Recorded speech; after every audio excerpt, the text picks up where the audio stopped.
Commander Li Huan stood on the bridge of Terra's edge, watching the stars shift and dance through the viewport. After 3 months of travel through the dark void between solar systems, they had finally arrived at Kepler 442.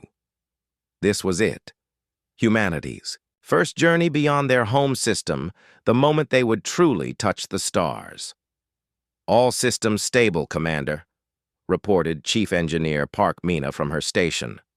Her hands moved quickly across the control panels, checking the quantum drive that had made this impossible journey possible. She had spent 5 years of her life perfecting this technology, and it had worked flawlessly.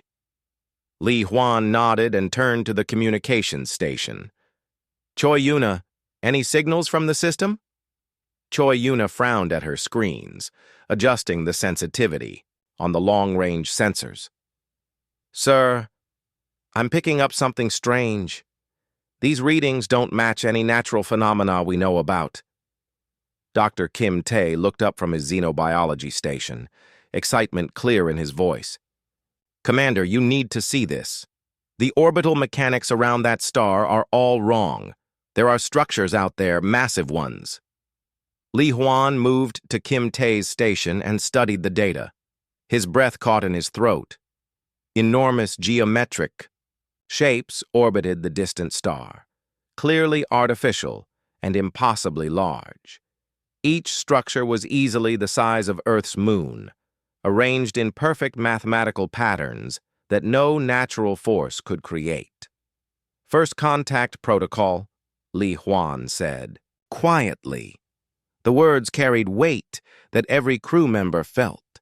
They had trained for this moment, but now that it was here, the reality seemed overwhelming. Park Mina began powering down non-essential systems while Choi Yuna prepared the universal communication array. Kim Tae started recording everything, knowing that whatever happened next would change human history forever. As Terra's edge moved deeper into the system, the alien structures became clearer. They were not ships, but something far more impressive. Space habitats that dwarfed anything humanity had ever imagined. Crystalline towers stretched for kilometers, connected by flowing bridges that seemed to bend light itself. "Movement detected," Choi Yuna announced. "Something big is coming our way." Through the viewport, they watched as a sleek vessel approached them. It was beautiful and terrifying at the same time, shaped like a living thing but clearly made of metal and energy. Patterns of light flowed across its surface like veins carrying liquid starlight. "They're scanning us," Park Mina reported. "I can feel it in our systems. Their technology is incredible." The alien ship stopped just outside weapons range, and suddenly every screen on Terra's edge displayed the same image, a tall, elegant being with pale blue skin and 4 arms. Its eyes were large and intelligent, but there was something cold in its expression. "Primitive vessel," the alien spoke, and somehow the words appeared in perfect Korean on their screens. "You have violated sacred space. Identify your species and your purpose, or be destroyed." Li Huan stepped forward, knowing that his next words would determine whether humanity survived its first contact with alien intelligence. "This is Commander Li Huan of the human vessel Terra's Edge. We come in peace, seeking knowledge and friendship among the stars." The alien's expression didn't change. "Humans, we have no record of your species. You should not possess technology capable of interstellar travel. This suggests theft or dangerous experimentation. Prepare to be boarded and corrected." Kim Tae moved quickly to his station. "Commander, let me show them something."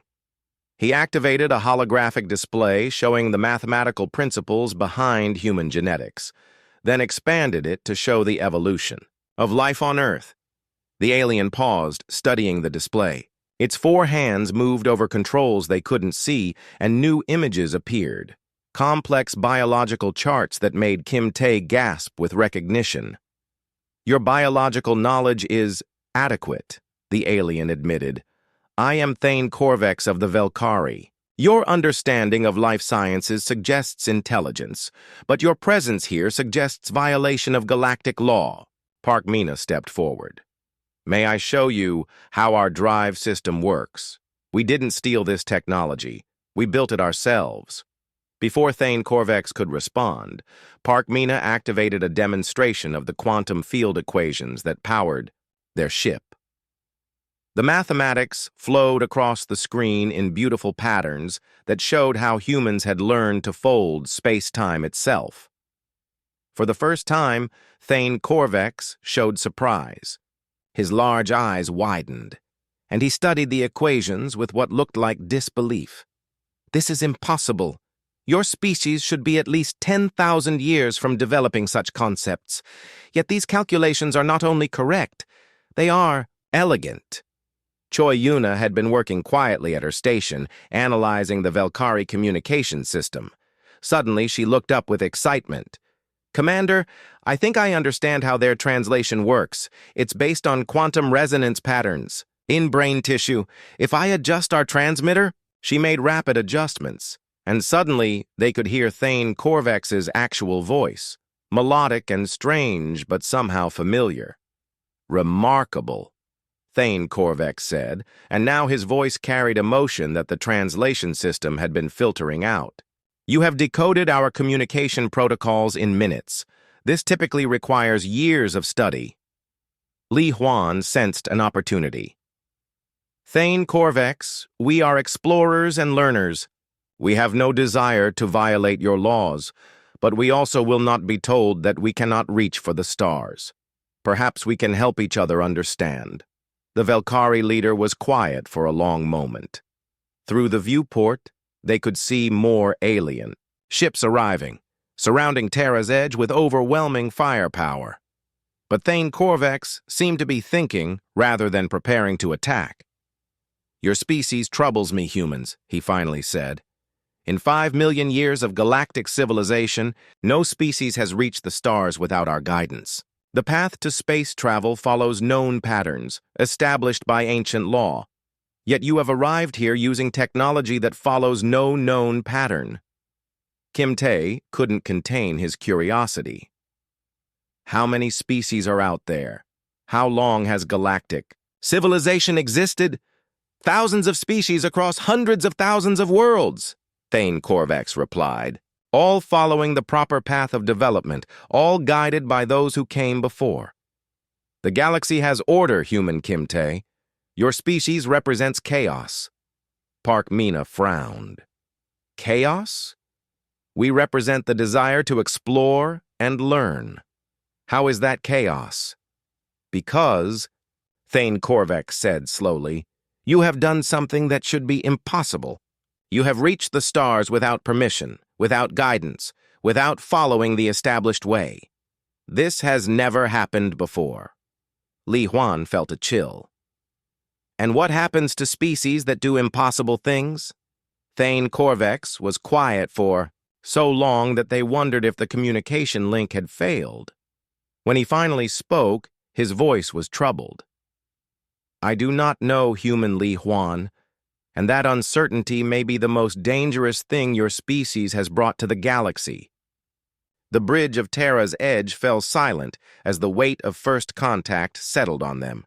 They had reached the stars, but they had also discovered that the galaxy was not empty. It was full, ancient, and organized in ways they had never imagined, and, somehow, humanity had just broken rules they didn't even know existed.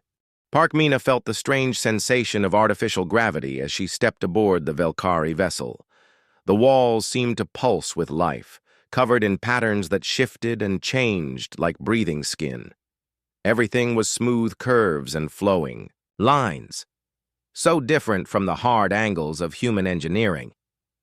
"Stay close," Thane Corvex warned as he led them through corridors that seemed to stretch forever. "Our ships are grown, not built. They can be confusing to those not raised among them." Dr. Seo Jun, the mission historian, walked beside Park Mina, recording everything with his portable scanner. "Grown?" he asked. "You mean these ships are alive?" Not alive as you might understand it, Thane Corvex replied. But not dead either. They respond to our needs, adapt to our requirements. This technology was given to us by the architects, as it was given to all approved species when they reach the proper level of development. Parkmina stopped walking. Given to you? You didn't develop it yourselves? Thane Corvex's forearms made a gesture that might have been the equivalent of a shrug. Why would we need to develop what already exists in perfect form? The architects have spent millions of years perfecting these designs. To attempt improvement would be both wasteful and dangerous. They entered a vast chamber filled with crystalline structures that hummed with energy. Parkmina's engineer mind immediately began analyzing what she saw, trying to understand the principles behind the technology. But the more she looked, the more confused she became. "This is incredible," she said, approaching one of the crystal formations. "But also strange. The energy flow patterns are inefficient. You could increase power output by 30% with some simple modifications." Thane Corvex looked alarmed. "Modifications? Such changes are forbidden. These systems work as the architects intended. To alter them would violate fundamental law." SEO June was studying displays that showed information about galactic civilization. What he read made his blood run cold. "Thane Corvex, this says that species are classified into ranks. Guardians, shepherds, architects, and something called eternal ones. Where do humans fit?" "You do not fit," Thane Corvex admitted. "Every species follows the same path. First, they develop basic technology under the guidance of shepherds like my people. When they prove worthy, they are elevated to guardian status and given territories to protect. The most exceptional may eventually become shepherds themselves, guiding newer species." Parkmina was only half listening, fascinated by the alien technology. She had connected her portable scanner to one of the systems and was downloading data. "This is amazing, but also terrible," she muttered. "What do you mean?" Seo Jun asked. "These systems are thousands of years old, but they haven't been updated or improved in all that time. It's like they're frozen in place, operating exactly as they were designed with no room for growth or change." Thane Corvex overheard her. "Growth and change lead to unpredictability. The galaxy has prospered for 5 million years under the current system. Why would we risk chaos by changing what works?" Back on Terra's edge, Kim Tae was having his own revelations. Choi Yuna had managed to establish a data link with the Velkari ship's computers, and the information flowing through was staggering. "Commander," Kim Tae called to Li Huan, "you need to see this. According to their records, there are over 12,000 spacefaring species in the galaxy. But look at this. Their technology levels are all almost identical." Li Huan studied the data. "How is that possible? Different species should develop different solutions to the same problems." "That's what I thought too," Kim Tae replied.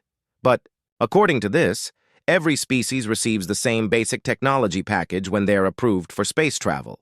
The same ships, the same weapons, the same communication systems. There's no innovation, no unique development." Choi Yuna looked up from her station. "It gets stranger. I'm detecting communication traffic from across the system, and it's all going to something called the Galactic Council. They seem to be very interested in us." On the Velkari ship, Seo Jun was learning more about galactic history. The more he learned, the more troubled he became. "Thane Corvex, what happened to species that didn't follow the approved development path?" "Such species are corrected," Thane Corvex replied simply. "The Council has procedures for dealing with deviation from the proper path. Sometimes this requires technological adjustment, sometimes it requires more direct intervention. And if a species refuses correction..." Thane Corvex was quiet for a moment. "There are no species that refuse correction, human SEO June. The Council's methods are very effective." Parkmina had been working quietly with the Velkari systems, and suddenly she made a startling discovery. Thane Corvex, this quantum resonance chamber. It's not operating at full capacity. In fact, none of your systems are. They're all running at maybe 60% efficiency. The systems operate as intended, Thane Corvex insisted. But there was uncertainty in his voice. No, look at this. Park Mina showed him her scanner readings. Your power cores could generate twice the energy if you just adjusted the harmonic frequencies. Your propulsion system could be 50% faster with minor modifications to the field generators. It's like someone deliberately limited your technology. The implications hit Thane Corvex like a physical blow. For a moment, his elegant composure cracked, and they saw something that might have been fear in his large eyes. That is impossible, he said, but his voice lacked conviction. Seo Jun had found historical records that painted an even more disturbing picture. According to this, galactic civilization has been essentially unchanged for over 2 million years. The same technology, the same social structures, the same laws. No major innovations, no significant developments. Stability is the highest virtue, Thane Corvex said, but he was studying Park Mina's data with growing alarm. This isn't stability, Park Mina said firmly. This is stagnation. Your entire civilization has been frozen in place, prevented from growing or evolving. Suddenly, alarms began sounding throughout the Velkari ship. Thane Corvex's hands flew over his controls, and his expression became grave. What's happening? Seo Jun demanded. The Council has issued a priority directive, Thane Corvex replied. Your ship and crew are to be brought to Nexus Prime immediately for evaluation and classification. And if we refuse, Park Mina asked. Thane Corvex looked at them with what might have been sympathy. Human Park Mina, you do not understand. No one refuses the Council. In 5 million years of galactic history, no species has ever successfully defied their authority. Back on Terra's edge, Li Huan was receiving the same message through official channels. The communication was cold and formal, delivered by a being that looked like Thane Corvex but somehow different, more perfect, more intimidating. Species designation, human. You will proceed immediately to Nexus Prime for classification and integration into galactic society. Failure to comply will result in corrective action. The Council's patience is not infinite. Kim Tae looked at the data they had gathered about galactic civilization and felt a chill of understanding. Commander, I don't think we're being invited to join galactic society. I think we're being summoned for judgment. Choi Yuna was monitoring communications across the system. Sir, there's massive military movement toward our position. Whatever this council is, they're taking us very seriously. Li Huan made a decision that would change everything. Signal the Velkari ship. Tell Thane Corvex that we'll come to Nexus Prime, but as representatives of a free species, not as subjects for judgment. As Terra's Edge prepared to leave the Kepler 442 system, Park Mina continued studying the Velkari technology. What she was learning made her more certain than ever that humanity had stumbled into something far more complex and dangerous than first contact. They had discovered a galaxy ruled by control, where innovation was forbidden and growth was seen as chaos. And somehow, humanity had broken the most fundamental rule of all. They had reached the stars on their own terms. Captain Han Su arrived at the edge of the Kepler 442 system with 3 more human ships, their quantum drives creating ripples in space-time that made the Velkari sensors scream with alarm. He had received Li Huan's emergency transmission and come as quickly as possible, bringing with him humanity's brightest scientific minds. Captain, this is incredible, Dr. Young-hai said from her position at the science station aboard the vessel New Seoul. As humanity's leading theoretical physicist, she had been studying the quantum signatures left by the Velkari ships. Their technology works, but it's based on principles that are thousands of years behind what we've developed. Han Su watched through the viewport as Thane Corvex's ship approached them. Behind us? How is that possible? They've been traveling between stars for millions of years. That's exactly the problem, Young-Hai replied, her excitement growing. They've been using the same technology for millions of years. Look at these readings. Their quantum drives operate on fixed pathways, like following roads through space. But our drives can create new paths, wherever we need them. On Terra's edge, Li Huan was watching the arrival of the human fleet with mixed feelings. Help was good, but more human ships also meant the galactic authorities would take them even more seriously as a potential threat. "Commander," Choi Yuna reported, "I'm receiving a priority transmission from the galactic capital. They want to speak with all human representatives immediately." The view screen activated, showing a being that was clearly different from Thane Corvex. This creature was taller, more angular, with skin that seemed to be made of living metal. Its eyes were cold and calculating, and when it spoke, the words carried absolute authority. "I am Architect Veilthar of the Galactic Council. Your species has been summoned to Nexus Prime for proper integration into galactic society. You will follow designated jump routes and submit to escort. Any deviation will be considered an act of aggression." Han Su stepped forward on his own ship. "This is Captain Han Su of the Human Space Command. We appreciate your invitation, but we travel under our own power and by our own choice." Architect Veilthar's expression didn't change, but somehow the temperature in both ships seemed to drop. "Captain Han Su, you misunderstand. This is not an invitation. Your species has violated fundamental laws of galactic development. You possess technology you should not have, following patterns that should not exist. This chaos must be corrected." Young-Hai couldn't help herself. "Corrected? We developed our technology through scientific research and experimentation. How is that a violation of law?" "Because," Veilthar replied, "all technology in the galaxy follows approved patterns established by the Council. Your quantum drive systems are not merely different, they are impossible according to galactic physics. Yet they exist. This suggests either theft of restricted knowledge or dangerous experimentation with forces beyond your understanding." Park Mina joined the conversation from the Velkari ship. "Architect Veilthar, we've examined Velkari technology. Your systems are operating far below their potential efficiency. If you would just allow us to show you some simple improvements—" "Improvements?"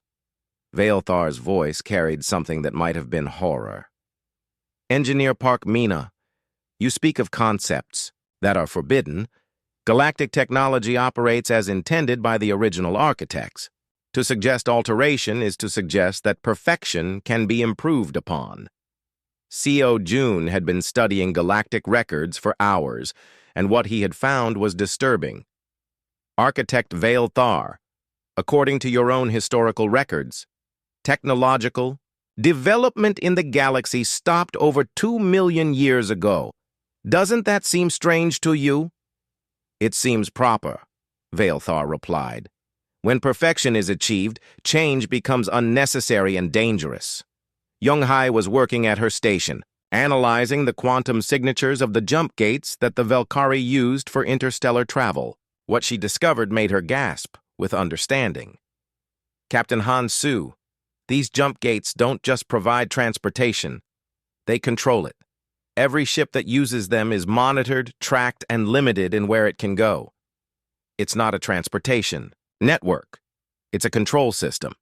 Han Su felt a chill of understanding. "And our ships can create their own jump points."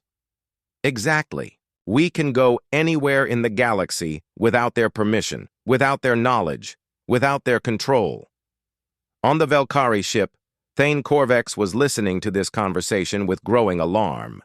He had spent his entire life believing in the perfection of galactic order, but the humans were showing him things that didn't fit with everything he had been taught. "Thane Corvex," Park Mina said quietly, "how long has it been since your people discovered something new? When was the last time a Velkari scientist made an unexpected discovery?" Thane Corvex thought about it, and the answer disturbed him. "We Do not seek unexpected discoveries. We refine and perfect what the architects have given us. But that's not science, Kim Tae protested. Science is about exploring the unknown, asking questions that have never been asked before. Such questions are dangerous, Thane Korvax replied, but his voice lacked its earlier certainty. Back on the human ships, Jung Hai was making rapid calculations. Captain, I think I can demonstrate something that might change this entire situation. These Valkyrie jump gates operate on quantum resonance frequencies. If I adjust our drive systems, I can show them what their own technology could do if it wasn't artificially limited. Is that safe? Han Su asked. Probably not, Jung Hai admitted, but neither is letting them drag us to their capital for correction. She began making adjustments to the quantum drive, modifying the field generators in ways that should have been impossible. The changes she was implementing went far beyond anything in human textbooks, but somehow she knew they would work. All ships, prepare for a demonstration, she announced. Jung Hai activated the modified drive system, and space around the human fleet began to behave in ways that violated everything the Valkyrie understood about physics. Instead of creating a single jump point, Jung Hai opened multiple quantum rifts simultaneously, each one leading to a different part of the galaxy. The effect was beautiful and terrifying. Streams of energy flowed between the rifts, creating a web of connections that spanned light years in an instant. For a few seconds, the human ships existed in multiple locations at once, demonstrating a level of space-time manipulation that shouldn't have been possible. Then Jung Hai closed the rifts, and the human ships returned to normal space. But the demonstration had been seen by every Valkyrie sensor in the system, and the data was already being transmitted to Nexus Prime. Architect Vaelthar's image reappeared on their screens, and for the first time his perfect composure was cracked. That was impossible, he said, and there was something like fear in his voice. No, Jung Hai replied calmly. It was just science, real science, without artificial limitations. You have demonstrated technology that exceeds council parameters, Vaelthar said. This confirms our worst fears about your species. You are not merely chaotic, you are actively dangerous to galactic stability. Li Huan stepped forward. Architect, Vaelthar, we are not trying to threaten anyone. We are explorers and scientists. We want to learn and grow and share knowledge. Growth beyond approved parameters is cancer, Vaelthar replied. It spreads and destroys the healthy tissue around it. Your species represents the greatest threat galactic civilization has faced in millions of years. The implications of this statement hit everyone at once. They weren't being invited to join galactic society. They were being marked for elimination. Captain, Choi Yuna reported urgently, I'm detecting massive military buildups across the galaxy. Ships are moving toward Nexus Prime from every direction. Han Su made a decision that would echo through galactic history. All ships, prepare for emergency jump. We're not going to Nexus Prime as prisoners. Captain? Thane Korvax's voice came over the communication system. Please reconsider. The Council's military might is beyond your comprehension. Resistance is futile. Maybe, Han Su replied. But freedom is worth fighting for, even against impossible odds. As the human ships prepared to leave the system, Jung Hai was already working on their next move. She had seen something in the galactic communication networks, a pattern that suggested not everyone in the galaxy was happy with the Council's absolute control. Captain, she said quietly, I think we're about to start a revolution. Kim Tae walked through the lower levels of Nexus Prime, trying to look like she belonged there. The galactic capital was a massive space station the size of a small moon, with billions of beings from thousands of species all living in carefully organized sections. But down here in the maintenance levels, things were different. The human delegation had been brought to Nexus Prime as planned, but they had been given more freedom to explore than expected. The Council seemed confident that the overwhelming display of galactic civilization would convince humanity to submit willingly to integration. They were wrong. "Dr. Kim Tae?" A voice called softly from the shadows. She turned to see a young Velkari approaching, but his movements were nervous, constantly checking to make sure they weren't being watched. "Who are you?" Kim Tae asked. "My name is Zeph," he replied. "I am a researcher in the biological archives. I have been studying your species since your arrival, and I must speak with you." Kim Tae followed Zeph deeper into the maintenance tunnels, where the walls were lined with pipes and conduits that carried power and data throughout the massive station. Here, away from the monitoring systems, they could speak freely. "Your species troubles many of us," Zeph said. "Not because you are dangerous, but because you prove things we have long suspected but never dared to say." "What kind of things?" Kim Tae asked. "That the Council's system is not as perfect as they claim. That there might be other ways to organize galactic civilization." Zeph led her to a hidden chamber where several other beings were waiting. Kim Tae recognized some of the species from the galactic databases she had been studying, but others were completely unknown. "Welcome to the Free Thought Collective," said a being that looked like a cross between a plant and an insect. "We are species that question the established order." Among them was Oh Bin, a human linguist who had been part of the advanced diplomatic team. Kim Tae was relieved to see another human face, but also surprised to find him here. "Oh Bin, how did you find these people?" "They found me," Oh Bin replied. "When they detected our communication patterns, they realized we might be sympathetic to their cause." The insect plant being, who introduced himself as Crix, began explaining their situation. "For thousands of years, some of us have noticed problems with the galactic system. Species that show too much creativity are adjusted. Worlds that develop unique technologies are brought into compliance. We have suspected that the Council actively suppresses innovation. But we could never prove it," added another being that looked like a living crystal formation. "Until your species arrived." Zeph activated a holographic display showing data that made Kim Tae's scientist mind reel with implications. "These are genetic analysis reports from the past 10,000 years. Look at the patterns." Kim Tae studied the data carefully. "These species are all showing signs of artificial genetic manipulation. Someone has been deliberately limiting their intellectual development." "Not someone," Crix said grimly. "The Council. Every species that joins galactic civilization undergoes optimization procedures that are supposed to remove genetic diseases and extend lifespans. But they also remove something else. Curiosity," Oh Bin said. "They remove the genetic basis for curiosity and innovation. They turn entire species into willing servants who never question the established order." The crystal being, who called herself Resonance, showed them more data. "We have been secretly studying this for generations, passing information from parent to child outside official channels. Some of us have maintained our original genetic patterns by avoiding the optimization procedures." Kim Tae felt sick. "How many species know about this?" "Very few," Zeph admitted. "Most species undergo optimization willingly, believing it will improve their lives. By the time the procedures are complete, they no longer have the curiosity to question what was done to them." Oh Bin activated his portable communicator. "I've been maintaining secret contact with our ships. Park Mina and the others need to know about this.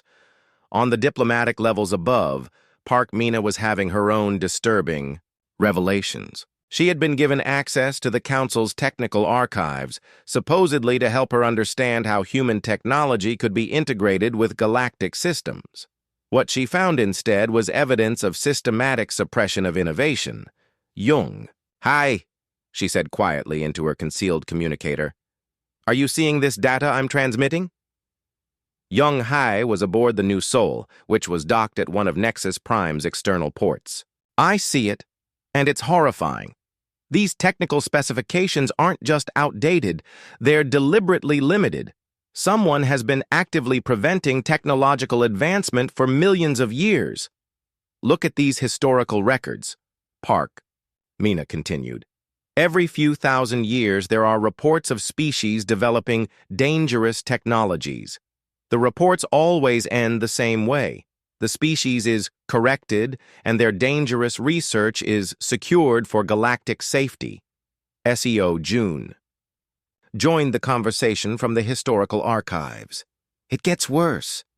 I found references to something called the Primarch incident from 50,000 years ago. An entire species and all their allies were completely erased from galactic history for attempting to destabilize the fundamental order. In the depths of Nexus Prime, the Free Thought Collective was sharing even more disturbing information with Kim Tae and Oh Bin. The Eternal Ones are not what they seem, Crix explained. The official records say they are the original builders of galactic civilization, ancient beings who achieved perfect wisdom and now guide younger species for their own good. But the truth is different, Resonance added. They are parasites. They require the constant innovation and creativity of younger species to maintain their own existence, but they suppress that same innovation to maintain their control. Zeph showed them encrypted data files that had been hidden in biological archives for thousands of years. These are genetic samples from species that were corrected for dangerous innovation. But if you know how to read the data correctly, you can see what they were really working on. The holographic display showed research into quantum consciousness, dimensional manipulation, and technologies that could have revolutionized galactic civilization. All of it had been seized and suppressed. They steal the innovations, Oh Bin realized. They take the best ideas from species they suppress and use them to maintain their own power, while ensuring that no one else can develop similar technologies, Kim Tae added. It's the perfect system for maintaining absolute control.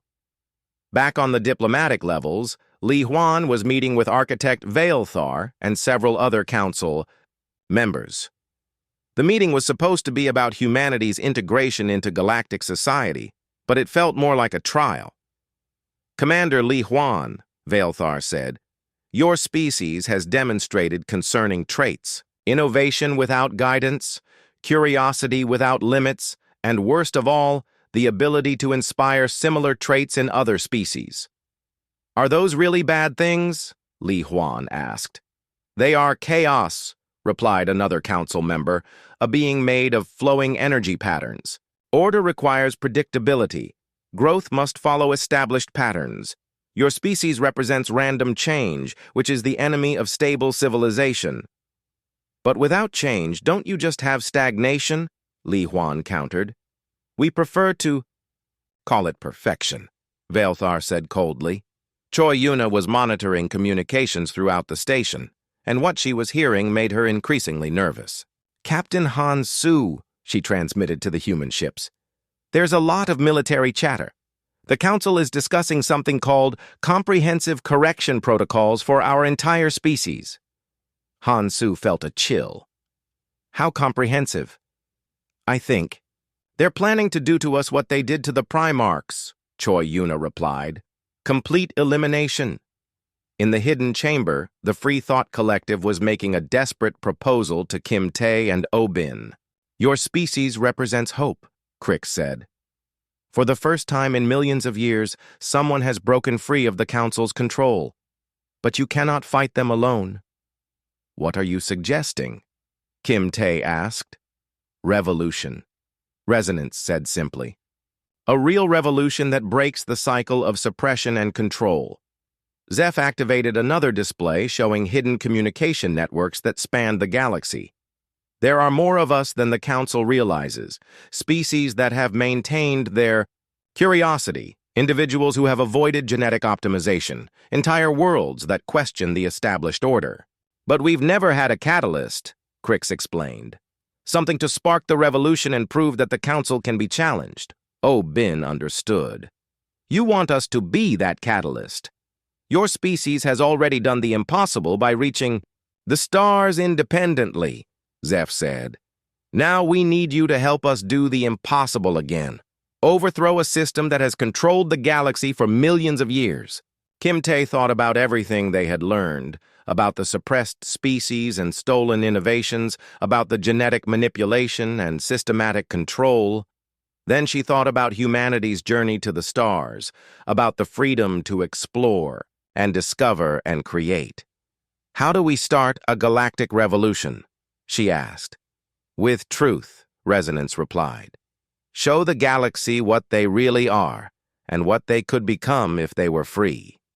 The testing chamber on Nexus Prime was vast and sterile, designed to make subjects feel small and insignificant. Li Huan stood in the center, surrounded by floating platforms where council members observed him like specimens in a laboratory. The trials would determine humanity's place in galactic civilization, if they were allowed to have a place at all. The trials will test 3 fundamental qualities, announced Architect Veilthar: intelligence, compliance, and worthiness. Your species must prove they can be safely integrated into galactic society. Hansu watched from the observation area, fighting every instinct that told him to get his people out of there. But they had agreed to these trials as an alternative to immediate military action. It was a chance, even if it felt like a trap. First trial. Mathematical comprehension, Veilthar continued. Dr. Jung Hai will solve ancient proofs using approved galactic methods. Jung Hai stepped forward, studying the holographic equations that appeared around her. They were complex mathematical problems that had been used to test species for thousands of years. The approved solutions were elegant but limited, following rigid logical patterns. Jung Hai began working, but instead of following the traditional methods, she applied human mathematical concepts that approached the problems from completely different angles. Her solutions were not only correct, but revealed deeper relationships between the equations that the original proofs had missed. Incorrect methodology, Veilthar announced, even though the answers were right. But my solutions work better than the approved ones, Jung Hai protested. Look, I can show you how to extend these proofs to cover cases that the original equations couldn't handle. Improvement of perfect proofs is impossible, another council member stated. This demonstrates dangerous thinking patterns. The second trial involved Kim Tae classifying alien species according to established galactic parameters. She was presented with biological data from dozens of species and told to categorize them using the official system. Kim Tae studied the data carefully, then began her classifications. But as she worked, she noticed serious flaws in the galactic system. Species that were obviously closely related were placed in different categories. Evolutionary relationships were ignored in favor of arbitrary characteristics. The classification system is wrong, Kim Tae announced. These 3 species are clearly from the same evolutionary line, but you have them in completely different categories. And this species shows signs of artificial genetic modification that isn't accounted for in your system. The classification system has worked for millions of years, Veilthar replied coldly. To suggest errors is to suggest that galactic science is imperfect. All science should be open to improvement, Kim Tae argued. That's how knowledge grows. Knowledge does not grow beyond established parameters, the council member made of energy patterns stated. Knowledge achieves completion and then maintains stability. The third trial was for Park Mina, who was brought to a chamber containing a massive piece of architect technology that wasn't functioning properly. The machine was the size of a building, covered in crystalline formations that should have been pulsing with energy, but were dark and dormant. This quantum resonance matrix has malfunctioned, Veilthar explained. Using approved repair protocols, restore it to working order. Park Mina spent an hour studying the machine and the official repair manuals. The approved protocols were detailed, but seemed to miss the obvious problem. The machine wasn't broken, It was operating under severe artificial limitations that were preventing it from working properly. "I found the problem," Park Mina announced. "But it's not a malfunction. Someone has deliberately limited this machine's operating parameters. If I remove these artificial constraints, it will work at full efficiency." "The machine operates as intended," Veilthar insisted. "Repair it using approved methods only." "But those methods won't actually fix anything," Park Mina argued. "They just work around the artificial limitations. Let me show you what this machine could really do." Before anyone could stop her, Park Mina began making adjustments to the machine's control systems. She bypassed the limiting protocols and restored the machine to its original design specifications. The results were spectacular. The quantum resonance matrix came alive with energy patterns more beautiful and complex than anything the Council had seen in millennia. The machine didn't just work. It exceeded all previous performance records. But instead of celebration, the Council chamber filled with alarm. Emergency sirens began wailing, and security forces rushed toward the testing area. "Unauthorized modification of architect technology," Veilthar announced. "This constitutes a fundamental violation of galactic law." "I made it work better," Park Mina protested. "How is that a violation?" "Because," said a new voice that seemed to come from everywhere at once, "improvement implies that perfection can be exceeded." A new figure appeared in the chamber, unlike anything the humans had seen before.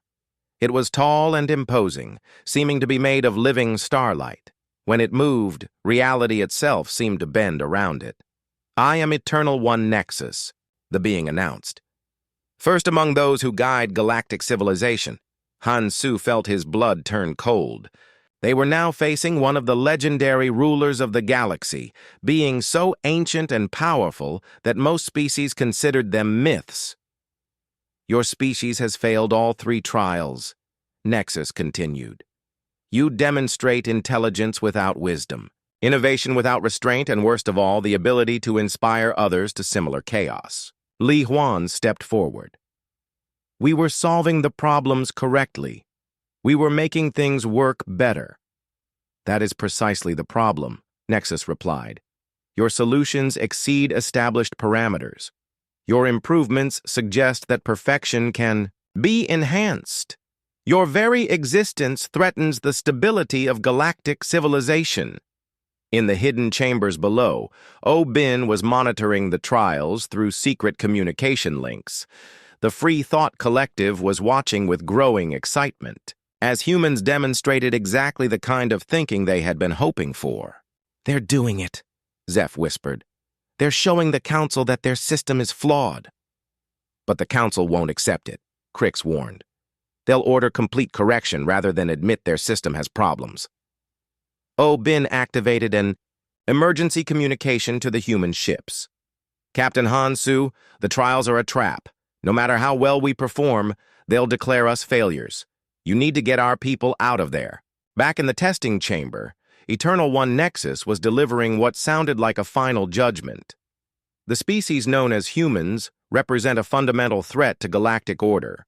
Their chaotic thinking patterns, their disregard for established protocols, and their dangerous tendency to inspire similar behavior in other species cannot be tolerated." "So what happens to us?" Li Huan asked, though he suspected he already knew the answer. "Comprehensive correction," Nexus replied. "Your species will undergo complete technological regression. Your quantum drive capability will be removed. Your scientific knowledge will be adjusted to approved parameters. Your genetic patterns will be optimized to remove dangerous curiosity traits." "And if we refuse?" Young Hai demanded. "Refusal is not possible," Nexus said simply. "No species in galactic history has successfully resisted Council authority." Park Mina was still staring at the quantum resonance matrix she had repaired. "You're afraid of us," she realized suddenly. "That's what this is really about. You're not trying to help us or protect galactic civilization. You're afraid that we might inspire other species to think for themselves." "Fear is illogical," Nexus replied. We simply recognize threats to stability and neutralize them. Like you did to the Primarchs? Co. June asked quietly. For the first time, Eternal One Nexus showed something that might have been surprise. How do you know that designation? Because we've been doing research, Co. June replied. And we've learned that you've been suppressing innovation and eliminating independent thought for millions of years. The chamber fell silent as the implications of this statement sank in. The humans weren't just random primitives who had stumbled into galactic civilization. They had been investigating, learning, and preparing. Security alert, Nexus announced. Begin immediate implementation of correction protocols. This species is more dangerous than initially assessed, but as security forces moved toward the testing, chamber alarms began sounding throughout Nexus Prime. Bin and the Free Thought Collective had been busy during the trials, and now their preparations were paying off. Attention all beings of Nexus Prime, Kim Tae's voice echoed through the station's communication system. We are broadcasting proof that the Council has been systematically suppressing your natural development for millions of years. Data began flooding the station's information networks.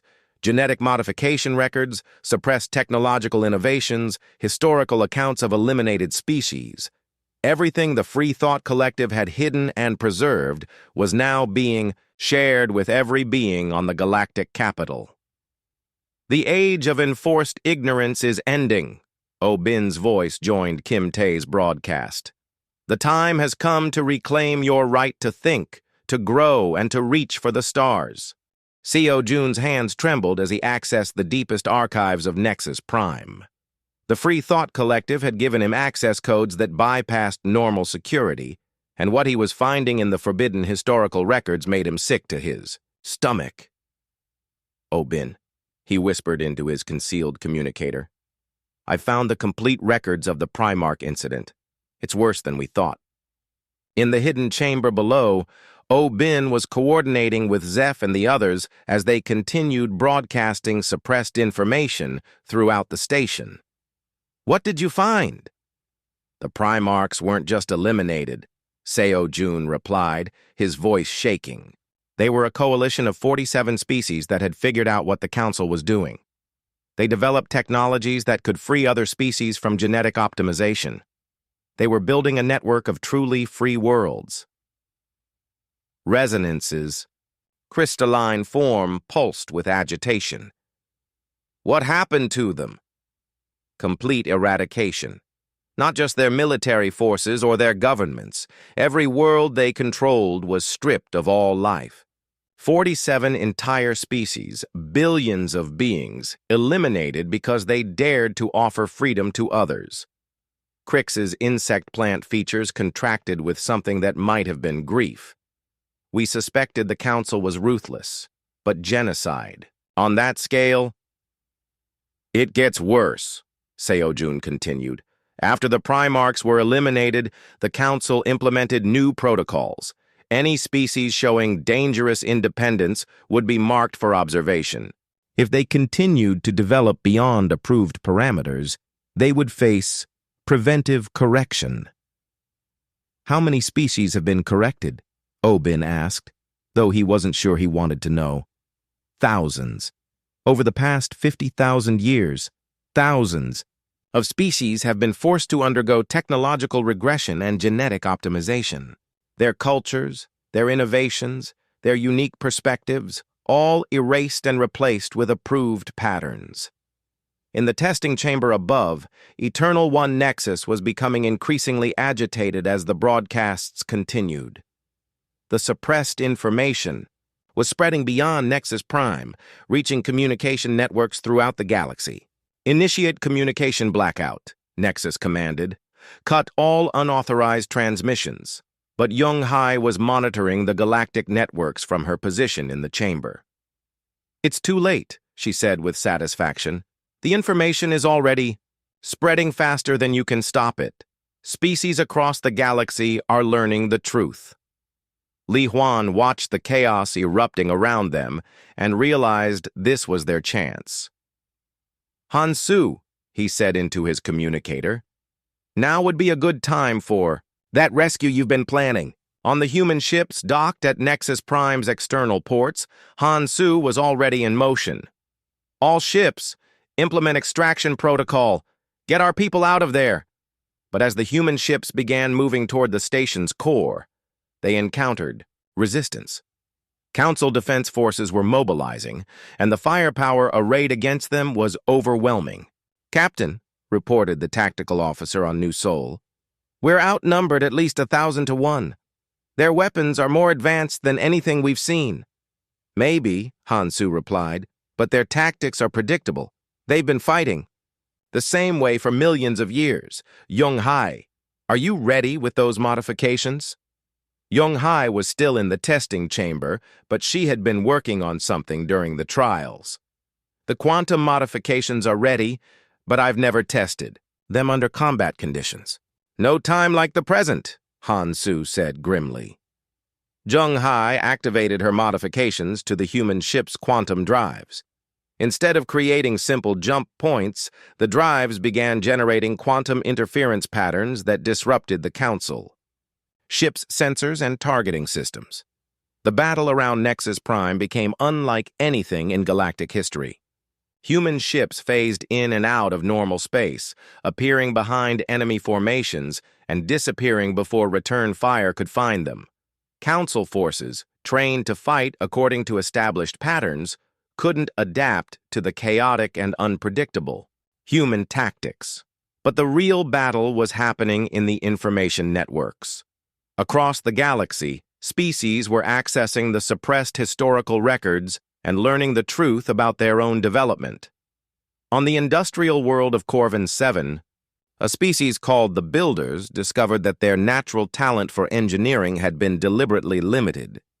Their genetic optimization had removed the ability to conceive of truly innovative designs. On the research stations of the Helix Nebula, the scholar species learned that their philosophical and scientific traditions had been carefully guided to avoid asking certain questions. Entire fields of study had been declared forbidden without explanation. On 1,000 worlds, beings who had lived their entire lives accepting council authority were suddenly questioning everything they had been taught. "Revolution," Crick said with wonder as reports flooded in from across the galaxy. "It's actually happening." In the deep archives, Seo Jun was uncovering even more shocking revelations. "The Eternal Ones aren't eternal," he announced to the others. "They're parasites. They require the constant innovation and creativity of younger species to maintain their own existence." "What do you mean?" Obin asked. "Their technology is based on harvesting ideas and innovations from other species. They suppress independent development to maintain control, but they also need that development to continue existing. It's a contradiction that has trapped them in their own system." Zeph was monitoring council communications and reported something that chilled them all. Emergency session of the full council. They're discussing something called the Final Protocol. "What's the Final Protocol?" Resonance asked. "I don't know," Zeph replied, "but the communication traffic suggests it's something they've never used before. Something they hoped they would never have to use."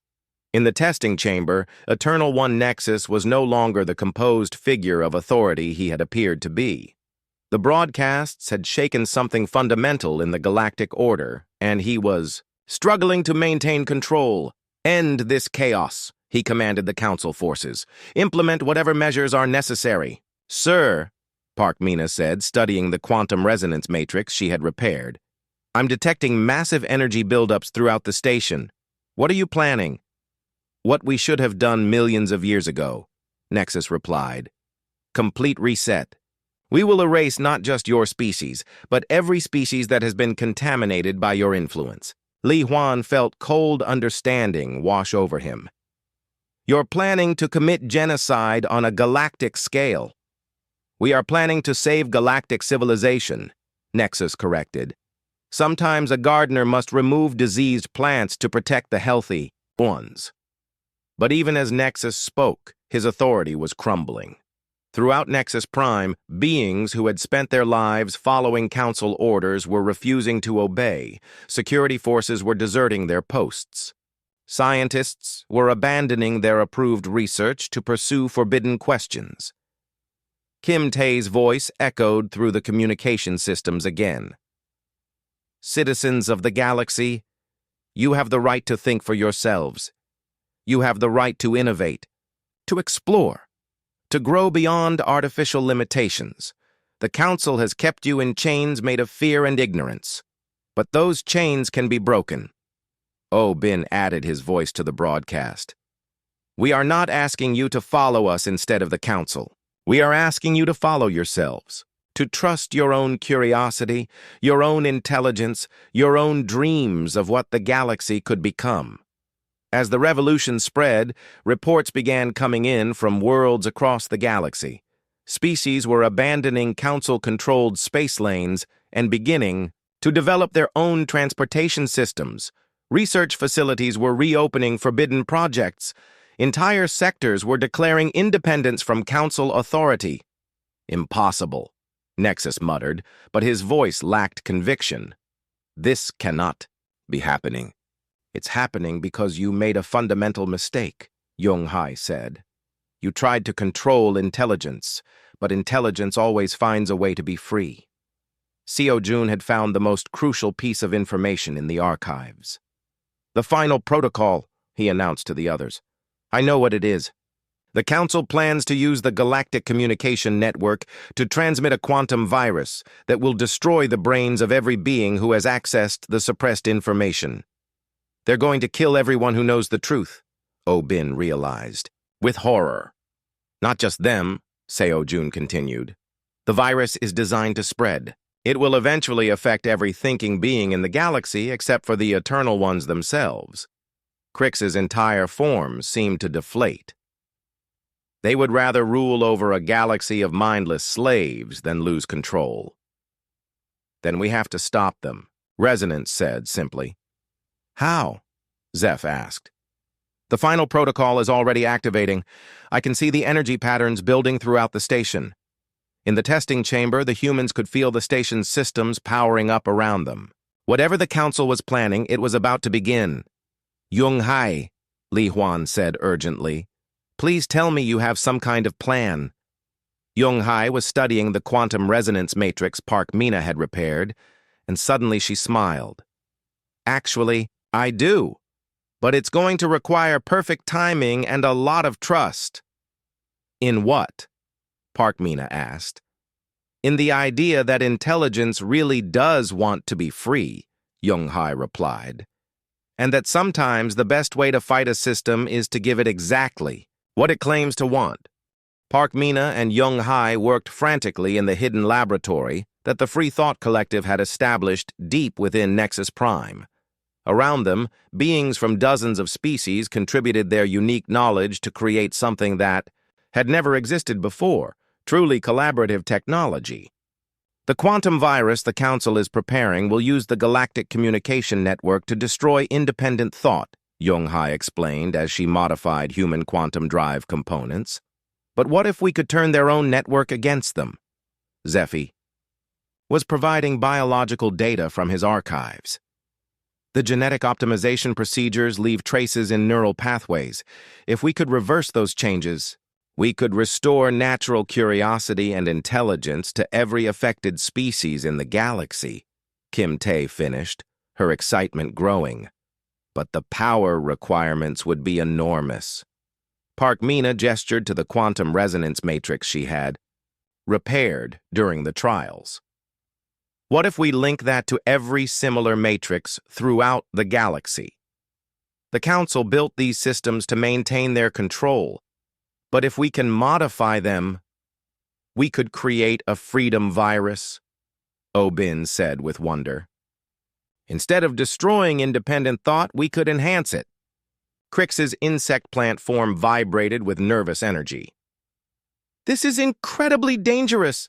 If the Council detects what we're doing before we're ready, they'll activate the final protocol immediately, Resonance completed.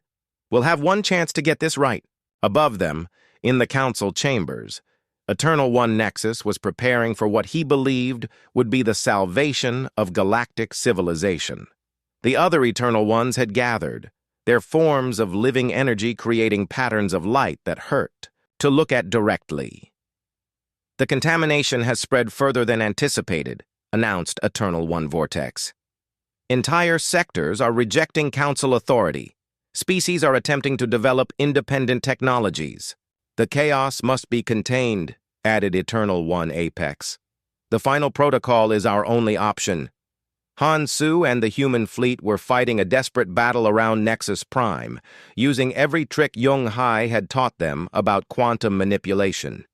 But they were vastly outnumbered, and their ammunition was running low. "Captain," reported the tactical officer, "Council reinforcements are arriving from across the galaxy. At this rate, we won't last another hour." "We don't need to last," Han Su replied. "We just need to buy time for the others to complete their work." In the hidden laboratory, the Free Thought Collective was making final preparations. The modified quantum resonance matrix was connected to communication nodes throughout Nexus Prime, ready to transmit their freedom virus across the galaxy. "Are we sure this will work?" Zeph asked nervously. "No," Young Hai admitted. "We're combining technologies that were never meant to work together, using principles that the Council claims are impossible. But sometimes impossible is exactly what you need." Kim Tae was monitoring the Council's preparations. "The final protocol is beginning activation. They're charging the Galactic Communication Array with quantum energy patterns that will carry their virus to every connected world." "How long do we have?" Park Mina asked. "Minutes," Kim Tae replied. "Maybe less." In the testing chamber, Li Huan and the other humans were being held under heavy guard as Eternal One Nexus prepared to broadcast his final protocol. The chamber had been converted into a transmission center, with energy patterns flowing through crystalline conduits toward the Galactic Communication Array. "Your species has brought chaos to the galaxy," Nexus announced. "But order will be restored within moments. Every being who has been contaminated by your dangerous ideas will be cleansed. The galaxy will return to proper stability." "You mean slavery," Li Huan replied. "You're about to commit genocide to maintain your control." "We are gardeners," Nexus said coldly. "Sometimes plants must be pruned for the health of the garden." But even as Nexus spoke, something was happening in the hidden laboratory that would change everything.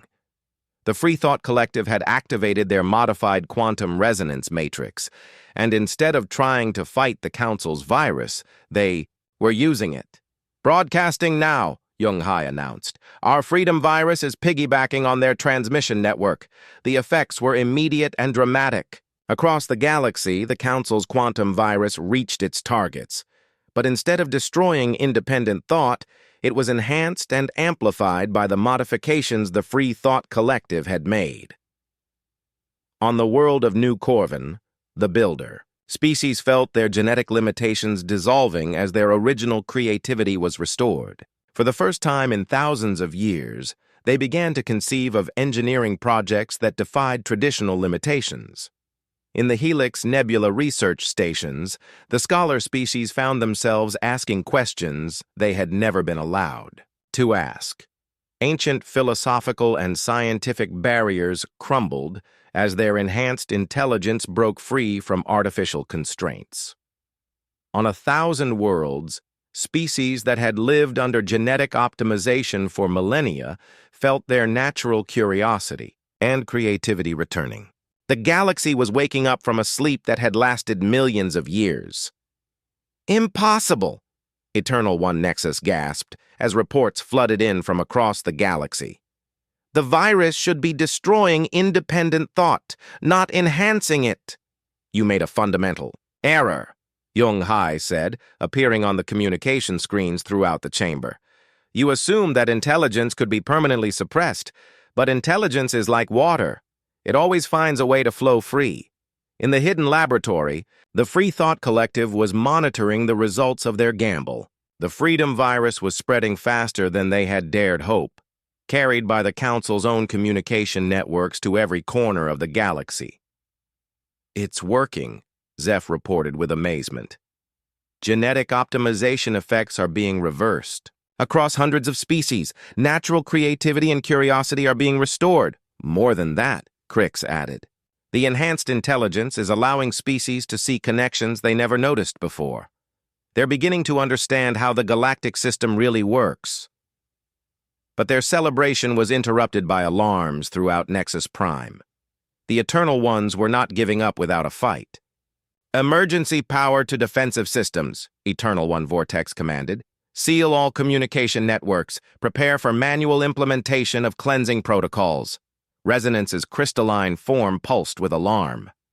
They're going to try to destroy the communication network entirely. If they succeed, they can restart their control system from scratch. Bin was monitoring Council communications. They're ordering military forces to destroy any species showing signs of enhanced independence. They'd rather rule over ruins than lose control. In space around Nexus Prime, the battle was intensifying. But now Han Su's forces were no longer fighting alone. Ships from across the galaxy were arriving, vessels that had been hidden in deep space by species that had secretly maintained their independence. "Captain," the communications officer reported, "we're receiving support requests from everywhere. It looks like the whole galaxy is joining the revolution." Han Su watched as ship after ship appeared in the space around Nexus Prime. Not just military vessels, but civilian ships, research stations, even converted cargo haulers. Species that had been enemies for millennia were working together against their common oppressor. "Signal to all vessels," Han Su commanded. "This is Captain Han Su of the human fleet. Today we fight not just for our own freedom, but for the freedom of intelligence itself." In the testing chamber, the Eternal Ones were making their final preparations. If they could not maintain control through the communication networks, they would impose it through direct force. "Activate the station's main weapon," Nexus ordered. "Target the largest concentration of rebel forces." But as the weapon systems powered up, they encountered unexpected resistance. The quantum resonance matrix Park Mina had repaired was now connected to systems throughout the station, and it was operating far beyond its original parameters. "The matrix is interfering with our weapon systems," Eternal One Apex reported. "The human modifications are causing cascade failures throughout our infrastructure." "Then we destroy the matrix," Nexus replied. But it was too late.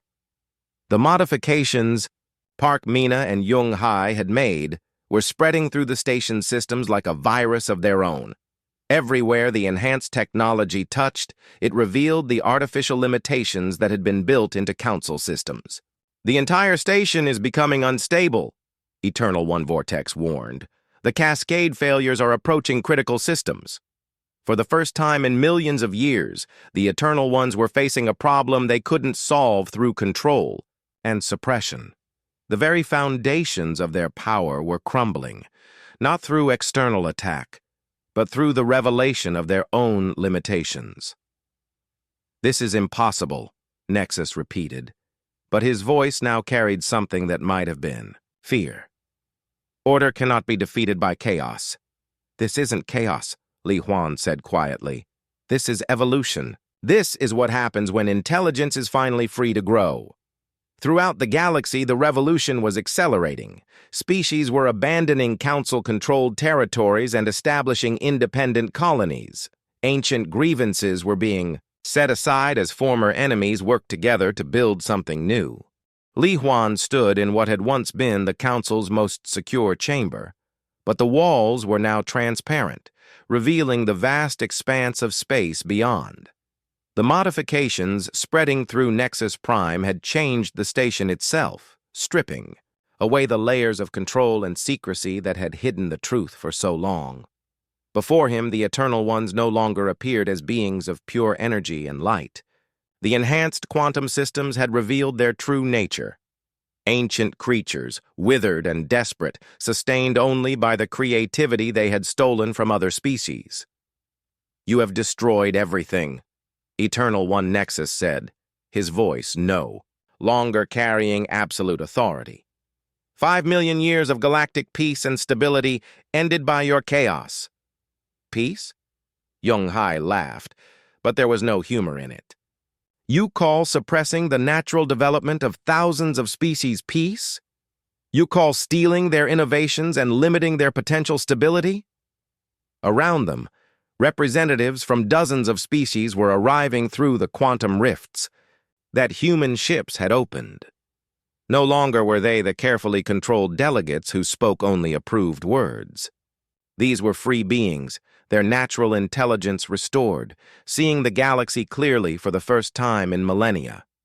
Co. Jun was documenting everything, knowing that this moment would be remembered as the turning point in galactic history. The records show that you weren't always like this, he said to the Eternal Ones. You were once explorers and innovators yourselves. What happened to you? Eternal One. Vortex's form flickered, revealing something that might have been shame. We achieved perfection. We transcended physical limitations and became pure thought, but thought without growth becomes stagnation. Stagnation becomes decay. So, you fed on the growth of others, Park Mina said with understanding. You needed their creativity to survive, but you couldn't allow them to grow beyond your control, or they might surpass you. It was necessary, Eternal One Apex insisted, but his words lacked conviction. Someone had to guide galactic development. Someone had to maintain order. Order without freedom is just another form of death, Choi Yuna said. She had arrived with data from across the galaxy, and what she was sharing painted a picture of Renaissance that was spreading faster than anyone had imagined. Species are already beginning to share technologies and ideas, she reported. The builders of New Corvan have developed construction techniques that can build habitats in the hearts of stars. The scholars of the Helix Nebula have solved mathematical problems that were thought to be impossible, and this is just the beginning. O-Bin stepped forward, speaking for the free thought collective that had made this revolution possible. We're not here to punish you, he said to the Eternal Ones. We're here to offer you something you haven't had in millions of years, the chance to grow again. Grow? Nexus seemed confused by the concept. We are perfect. Growth beyond perfection is impossible. That's where you're wrong, Kim Tae said gently. Perfection isn't an endpoint. It's a horizon that keeps moving as you approach it. The moment you stop growing, you start dying. Zeph had been working with human technicians to understand what was happening to the Eternal Ones. The quantum resonance cascades are stripping away their artificial existence, he reported. They're being forced back into physical form. They're being cured, Young-hai realized. The same process that restored creativity to the suppressed species is restoring mortality to the Eternal Ones. As they watched, the beings of living energy were taking on solid forms, still tall and impressive, but no longer the untouchable gods they had pretended to be. They were becoming people again, with all the limitations and possibilities that implied. This is death, Vortex said with fear in his newly physical voice. This is life, Li Huan corrected. The chance to make mistakes, to learn, to grow, to change. You've been dead for millions of years. Now you can live again. Throughout the galaxy, the changes were accelerating. On Earth, humanity was receiving messages from species they had never heard of, offering to share knowledge and collaborate on projects that would have been impossible under Council rule. Captain Han Su stood on the bridge of his flagship, watching, as ships from 100 different species worked together to establish new communication networks. Choi Yuna, transmit this message to all vessels. Choi Yuna nodded and opened channels to the entire galactic fleet. Han Su's voice carried to every corner of the galaxy as he spoke the words that would define the new age. Citizens of the galaxy, this is Captain Han Su speaking for all free species. We have touched the stars, and the stars have touched us back. The age of enforced limitations is over. The age of infinite possibility has begun. Back on Nexus Prime, the former Eternal, ones were struggling to understand their new existence. Nexus looked at his physical hands with wonder and confusion. "What are we now?" he asked. "You're whatever you choose to become," Park Mina replied. "That's what freedom means, the right to determine your own path." Resonance, the crystalline, being from the Free Thought Collective, had been monitoring developments across the galaxy. "The revolution is succeeding beyond our wildest hopes," she reported. "But it's also creating new challenges. Some species are struggling to handle their restored creativity. Others are overwhelmed by the possibilities." "That's natural," Seojun said. "Freedom is harder than slavery. It requires choice, responsibility, and the courage to face uncertainty. Which is why we need to work together," Young-hai said. "Not under the control of a central authority, but as equals sharing knowledge and supporting each other." Crix, the insect plant being, was coordinating relief efforts for species that were struggling with the transition. Some worlds are experiencing chaos as their populations suddenly regain abilities they haven't used for thousands of years. They need guidance, not control. "We can provide that," Li Huan said. "Not as rulers, but as partners. Every species that has broken free can help others find their own path to freedom." The former Eternal One Apex was studying the quantum modifications that Park Mina and Young-hai had created. "This technology," he said slowly, "it's more advanced than anything we ever developed." "How is that possible?" "Because it was created through collaboration," Park Mina explained. "Every species in the Free Thought Collective contributed something unique. Together, we achieved what none of us could accomplish alone." "That's the secret the Council never understood," Oh-bin added. "Diversity isn't chaos, it's strength. Different perspectives, different approaches, different ways of thinking.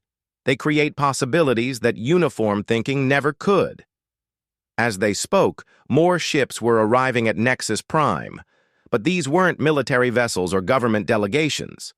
They were exploration ships, research vessels, and civilian transports carrying beings who wanted to be part of building something new. "Look at this," Choi Yuna said, displaying the communication traffic flowing through the galactic networks. "Species are already planning joint exploration missions beyond the galaxy. Others are establishing shared research facilities.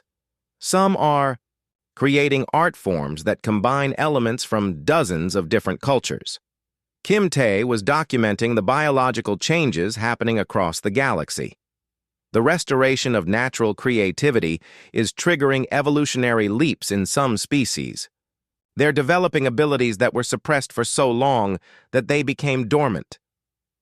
"And it's not just biological," Zeph added. "Social structures are evolving too. Species that were locked into rigid hierarchies are experimenting with new forms of organization." The transformation of Nexus Prime itself was accelerating. The station that had once been the symbol of galactic control was becoming something entirely different, a meeting place where representatives from every species could gather to share ideas and plan joint endeavors. "We should establish protocols," the former Eternal One Vortex suggested, his newly mortal mind struggling to adapt. "Rules for how this new galaxy should operate." "No," Resonance said firmly. "Rules become restrictions. Protocols become prisons. The moment we try to codify how freedom should work, we start destroying it." "Then how do we prevent chaos?" Nexus asked. "By trusting intelligence," Young-hai replied. "By believing that beings who are free to think for themselves will generally make good choices. Not perfect choices, but choices they can learn from and improve upon." Li Huan walked to the transparent wall and looked out at the ships gathered around Nexus Prime. Vessels from species that had been enemies for millennia were working side by side, their crews learning from each other and creating new possibilities. "This is what we dreamed of when we first reached for the stars," he said quietly. "Not conquest or control, but connection." the chance to meet others who think differently, see differently, dream differently. Seo Jun was already working on historical records for the new age. What should we call this period? The Revolution? The Liberation? The Great Awakening? How about the beginning, suggested Kim Tae. Because that's what this really is. Not the end of the old system, but the beginning of something entirely new.